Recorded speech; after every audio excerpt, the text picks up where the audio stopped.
Hey everyone, this is Leslie Noble, and I've been a therapist for close to 3 decades. I help people heal from betrayal and rewrite their stories. So let's get into it. But before we do, quick little disclaimer. This video is for education and personal growth. It is not a substitute for therapy.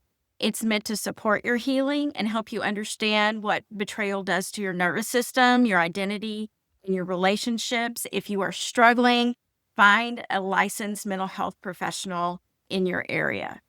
So, betrayal has a way of snapping you awake. It's that sudden, uh-oh, I see it clearly now. It's not gentle, it's not kind, and sometimes it's really sudden. It shakes the foundation of what you thought you were standing on, or the foundation of that relationship you thought you were standing on. But here's the truth that most people don't say out loud. Betrayal doesn't just hurt you, it reveals you. It shows you where you've been asleep to your own needs, your own intuition, your own boundaries. It exposes the places where you've been overgiving, overfunctioning, or hoping someone else would finally choose you in the way that you deserved. So today I want to talk about how betrayal just wakes you up and what you can do once you're awake. Let's get into it. So when betrayal hits, there's 3 things that usually rise to the surface.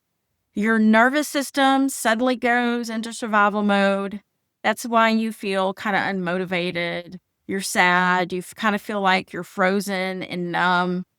Hypervigilance is another thing that happens. Anxiety, rumination over conversations, things you wish you'd said, things they said. Your body thinks danger is everywhere and every person. So sometimes you'll even find yourself isolating or pulling back from people because you start to think, who can I trust? Your identity also feels shaken. You start questioning your worth, your judgment, your ability to even trust yourself and your choices. Your patterns become visible to you again. You suddenly see the places where you ignored patterns you saw in the relationship, where you minimized how you felt, minimized your needs, and stayed small just to keep the peace.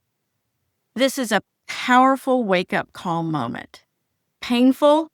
Yes, but also incredibly powerful. Here are the real solutions you can start using today.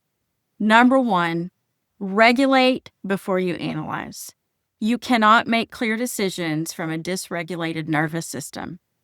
You could try the 4-7-8 breathing, where you breathe in, hold it for 4 or 5 seconds, and then breathe out slowly until your body feels calmer.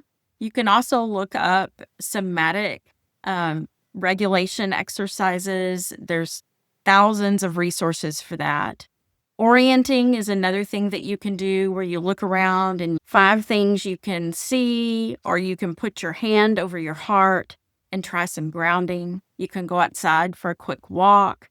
You can take a shower. Things that brings your brain back online. Number 2 is you want to work on rebuilding your internal trust. Forget about, for a little while, trusting other people, but just ask yourself, what did I feel that I ignored? Let the pain mature you and teach you. What did I know about this person that I talked myself out of? What do I need now that I've been afraid to ask for?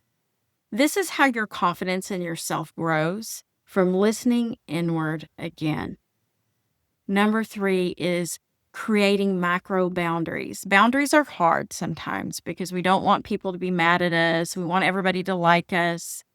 But how you practice is by slowly increasing your capacity. So create macro boundaries, not huge confrontations, not ultimatums, just small, clear limits that remind your nervous system, I know how to protect myself now. You could say to someone, I'm not available for that conversation right now, but let me get back to you. I need time to think about it before I respond. I'm choosing not to engage right now in this conversation because it's so heated. I'll get back to you when it feels safer.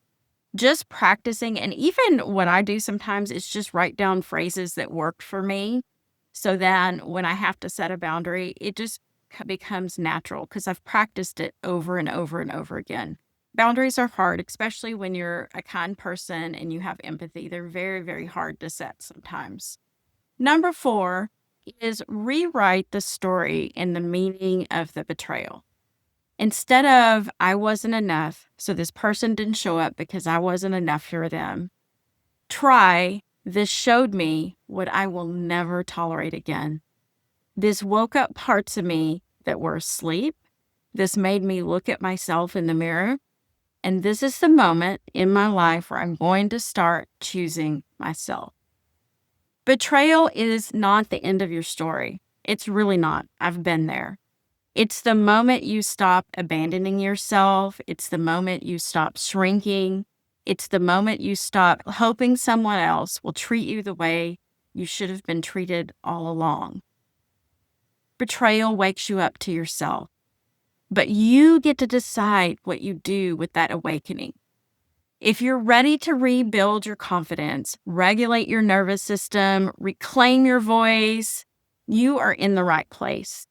If this episode was helpful to you, hit subscribe and like, not just to support the channel, but so that you can't miss the rest of my series.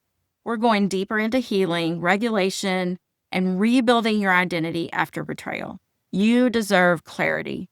You deserve confidence. And you deserve to be woken up to your own power. See you next time.